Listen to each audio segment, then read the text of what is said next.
પ્રકરણ 15 જય પરાજયો વા. જય કે પરાજય? યુદ્ધનું પરિણામ સદૈવ અત્યંત ભયંકર હોય છે, છતાંય મનુષ્ય સતત યુદ્ધ કરતો જ રહે છે. આધુનિક યુગમાં વિવિધ પ્રકારના રાસાયણિક અસ્ત્રશસ્ત્રોને લીધે યુદ્ધો ખૂબ જ અનિષ્ટકારક બન્યા છે. તેનું વર્ણન આ પાઠનો વિષય છે. પ્રાચીન સમયમાં યુદ્ધો થતા હતા અને તેમાં મોટો નરસંહાર પણ થતો હતો. તેને લીધે અનેક સ્ત્રીઓ અને બાળકો નિરાધાર બનતા હતા. પરંતુ પૃથ્વી, જળ, વાયુ, આકાશ વગેરે જેવા કુદરતી તત્વોને કોઈ હાનિ થતી ન હતી. તેઓ જેમના તેમ જ શુદ્ધ રહેતા હતા. આધુનિક યુગમાં રાસાયણિક શસ્ત્રોના વધારે પડતા ઉપયોગથી આ કુદરતી તત્વો પ્રદૂષિત બન્યા છે. દૂષિત જળ અને વાયુને કારણે અનેક લોકો અસાધ્ય રોગનો ભોગ બને છે અને સક્રિય રીતે યુદ્ધમાં જોડાયા ન હોય તો પણ મરણને શરણ થાય છે. એટલું જ નહીં, ભાવિની અનેક પેઢીઓ સુધી આવા દુષ્પરિણામો માનવજાતે ભોગવવાનો વારો આવે છે. આવા દુષ્પરિણામો આપનારા યુદ્ધમાં વિજય ગમે તે પક્ષનો થાય, પણ તે જયને જય કહેવાય કે પરાજય એવો પ્રશ્ન થાય છે. મહાભારતકાલીન યુદ્ધ અને આધુનિક યુદ્ધના પરિણામોમાં રહેલા તફાવતને સ્વર્ગમાં રહેતો અર્જુન પૃથ્વી ઉપર આવીને પ્રત્યક્ષ નિહાળે છે. સ્વર્ગીય પાત્રને પૃથ્વી ઉપર ઉતરી આવેલો કલ્પીને પ્રવર્તમાન સમયમાં ચાલતા યુદ્ધના દુષ્પરિણામો તરફ ધ્યાન આકર્ષિત કરવામાં આવ્યું છે. યુદ્ધના પરિણામે નિર્દોષ પ્રાણીઓને ભોગવવા પડતા દુઃખોનો ખ્યાલ મેળવીને યુદ્ધથી દૂર રહેવાની ભાવના કેળવાય તે હેતુથી આ પાઠનું કથાવસ્તુ વિચારવામાં આવ્યું છે. એકદા સ્વસ્થિતઃ અર્જુનઃ પૃથ્વીમ દૃષ્ટકામઃ ભૂલોકમાગચ્છત. પ્રાપ્ત ભૂલોકઃ સઃ મહાનંતમ જયઘોષમ શ્રુતવાન. સ જયઘોષકારકમ જનસ્વમૂહસ્ય સમીપમ ગચ્છતિ. સદ્યઃ વીરમિતે વિશ્વયુદ્ધે લબ્ધવિજયાઃ જનાઃ વિજયોત્સવમ અનુભવાયन्तઃ આસન. તાન દ્રષ્ટવા અર્જુનો અપી પુરાતનમ મહાભારત વિજયમ તદાનીનતાનાન પ્રાપ્ત વિજયાન જનાન ચ સ્મરતિ. એતમ અપરિચિતમ પૂર્વમ સમુપસ્થિતમ અર્જુનમ તે જનાઃ સ્વકીયે વિજયોત્સવે યોજિતવन्तઃ. અર્જુનો અપી ચાથર્ષઃ તૈઃ સંલગ્નો અભવત. એકવાર સ્વર્ગમાં રહેલો અર્જુન પૃથ્વીને જોવાની ઈચ્છાથી પૃથ્વીલોક પર આવ્યો. પૃથ્વીલોકમાં આવીને તેણે મોટો જયનાદ સાંભળ્યો. તે જયનાદ કરતા જનસમૂહની પાસે જાય છે. તરતમાં વિશ્વયુદ્ધનો વિરામ થયેલો એટલે વિજય પ્રાપ્ત કરેલા લોકો વિજયનો ઉત્સવ ઉજવતા હતા.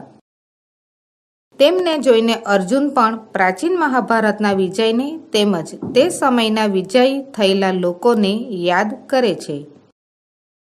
આ પહેલાના પરિચય વિનાના અર્જુનને પણ તે લોકોએ પોતાના વિજયના ઉત્સવમાં જોતર્યો. પ્રસન્ન થયેલો અર્જુન પણ તેમની સાથે જોડાયો. કચિત કાલાંતરમ સહ તૃષમનો ભૂતવાન અભ્યાગતેન તેન અશ્વ એકો યાચિતઃ. યાચિતા સ્વ અસૌ અશ્વમારુધ્યઃ જલમ પાતુમ નગરા બહિઃ સ્થિતમેકમ પરિચિતપૂર્વમ સરોવરમ ગતવાન. તત્ર યદા સઃ જલપાનાય ઉદ્યતો ભવતિ તદા કસ્યચિત પુરુષસ્ય ધ્વનિ શ્રુતવાન. મહાશય, સગરમ ઇદમ જલમ અધુના અપ્યેમસ્તિ. અર્જુનઃ સાશ્ચર્યઃ તમ દ્રષ્ટપૂર્વમ પુરુષમ પૃચ્છતિ કદમિદમ સગરમ જલમ. પ્રકૃતિ નિર્માતાઃ સરોવરાઃ તુ સર્વદૈવ પેયજલાઃ એવ ભવન્તીતિ. થોડા સમય પછી તેને તરસ લાગી. તે મહેમાને એક અશ્વની માંગણી કરી. અશ્વની માંગણી કરીને તે અશ્વ ઉપર બેસીને પાણી પીવા નગરની બહાર આવેલા એક અગાઉના જાણીતા સરોવરે ગયો. ત્યાં જ્યારે તે પાણી પીવા તૈયાર થયો ત્યારે તેણે કોઈક પુરુષનો અવાજ સાંભળ્યો. મહાશય, આ પાણી ઝેરી છે. અત્યારે તે પીવા લાયક નથી. અર્જુને આશ્ચર્ય સાથે તે અગાઉ ન જોયેલા પુરુષને પૂછ્યું, કઈ રીતે આ પાણી ઝેરી છે? પ્રકૃતિએ નિર્માણ કરેલા સરોવરો તો હંમેશા પીવા યોગ્ય પાણીવાળા જ હોય છે. સ્વરેણયુવક કાયેન વૃદ્ધ ઇવ કશ્ચિત ભગંદંત ધવલકેશ સદંડ એક જન અર્જુનસ્ય સમીપમાં ગતવાન અદ્રષ્ટપૂર્વમ તાદર્શમ જનમ દ્રષ્ટવા અર્જુન આશ્ચર્યચકિત સજ્જાતા. મહાભારત કાલિકાન સ્થૂલકાયાન બલિષ્ઠાન જનાન સ્મરન સ કષ્ટમપી અનુભૂતવાન. અસ્ય એતાદૃશી સ્થિતમ દ્રષ્ટવા અર્જુન સાશ્ચર્યઃ પૃષ્ટવાન, કો ભવાન કસ્માત તવ ઈદર્શી અવસ્થા જાતા? અવાજથી યુવક અને શરીરથી ઘરડા જેવો, તૂટેલા દાંતવાળો, ધોળા વાળવાળો અને દંડ સાથેનો કોઈ એક માણસ અર્જુનની પાસે આવ્યો. પહેલા ન જોયેલા તેવા માણસને જોઈને અર્જુન આશ્ચર્યચકિત થઈ ગયો. મહાભારત કાળના સ્થૂળ જાડા શરીરવાળા બળવાન લોકોને યાદ કરતા તેણે કષ્ટનો અનુભવ પણ કર્યો. એની આવી દશા જોઈને અર્જુને આશ્ચર્ય સાથે પૂછ્યું, આપ કોણ છો? સાથી તમારી આવી હાલત થઈ? સપ્રત્યવદત અહમ અસ્ય દેશસ્ય એકઃ સૈનિકઃ વિગતેષુ કતિપયેષુ માસેષુ બહુનામ દેશાનામ પરસ્પરમ યુદ્ધમ અભવત તત્ર વિવિધાની શસ્ત્રાણી પ્રયુક્તાની તસ્માત કારણાત જલમ સ્થલમ વાયુઃ પ્રાણિનિઃ ઇત્યેવમ બહુવિધમ જગત વિવિધ રૂપેણ પ્રભાવિતમસ્તિ. કિમ તે કથયામિ? શસ્ત્રાસ્ત્ર નિર્ગર્તેઃ પ્રદૂષિતૈઃ સર્વં વસ્તુ જાતમ પ્રદૂષિતમ વિસ્મયમ ચ સજ્જાતમ. અસ્ય સરોવરસ્ય જલમપી એતસ્માદેવ કારણાत् સગર્મસ્તિ. અત્રત્યં જલમ પીત્વા પીત્વા મદીયા એષા સ્થિતિઃ સજ્જાતા. મદીયઃ પુત્રઃ ઇદમેવ જલમ પીત્વા વિગતદ્રષ્ટિઃ ગભીરે કૂપે પતિતો મૃતશ્ચ. મદીયા ભાર્યા વિસ્મયસ્ય વાયોઃ પ્રભાવેન નિરુદ્ધ શ્વાસા દિવંગતા.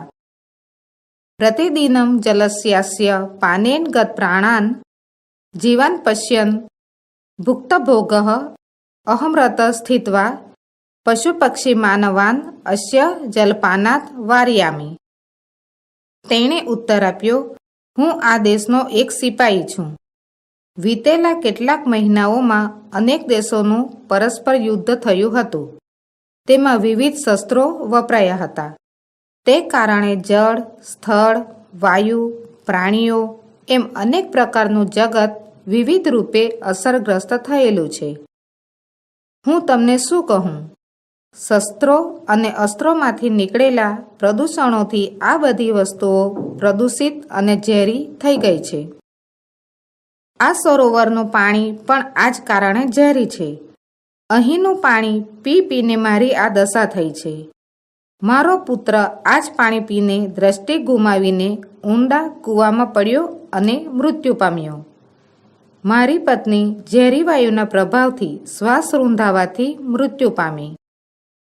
રોજ રોજ આ પાણી પીને પ્રાણો ગુમાવતા જીવોને જોતો અને જેણે આ તકલીફો ભોગવી છે તે હું અહીં રહીને પશુઓ, પક્ષીઓ અને મનુષ્યોને આ પાણી પીતા રોકું છું.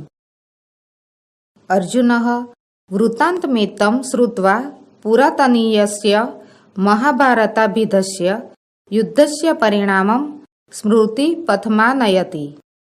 સ વિચાર્યતિ યત તદા બહુનામ જનાનામ સંહારઃ સજ્જતાઃ તેન ચ પરિવારેષુ આપદાનામ પરંપરા પ્રવર્તિતા પરંતુ જલવાયુ ભૂમ્યાકાશાદયો મહાભૂતાસ્તથૈવ શુદ્ધાઃ આસન તે જીવાનામ કૃતે યથાપૂર્વમ ઉપયોગિનઃ એવાસન સંપ્રતિ યદહં પશ્યામિ તદ અધિકમ શોચનીયમસ્તિ કિમ યમ અધુના પ્રવર્તિતઃ માનવસ્ય જયઃ અસ્તિ પરાજયો વા એવં સશોકઃ અર્જુનઃ અપિત જલઃ એવ ગૃહીત ચિંતશ્ચ પુનઃ સ્વર્ગ પ્રત્યાવર્તત. અર્જુન આ વૃત્તાંત સાંભળીને જૂના કાળના મહાભારત નામના યુદ્ધના પરિણામને યાદ કરે છે. તે વિચારે છે કે તે વખતે અનેક લોકોનો સંહાર થયો હતો અને તેનાથી પરિવારો પર અનેક આફતો આવી પડી હતી. પરંતુ જળ, વાયુ, ભૂમિ, આકાશ વગેરે મહાભૂતો તેવા જ શુદ્ધ હતા. તે પ્રાણીઓ માટે પહેલાંની જેમ જ ઉપયોગી હતા. અત્યારે જે હું જોઉં છું તે વધુ વિચારવા યોગ્ય છે. શું આ અત્યારે પ્રવર્તેલો છે તે મનુષ્યનો જય છે કે પરાજય? આમ શોક સાથે અર્જુન પાણી પીધા વિના જ મનમાં ચિંતા લઈને ફરીથી સ્વર્ગે પાછો ગયો.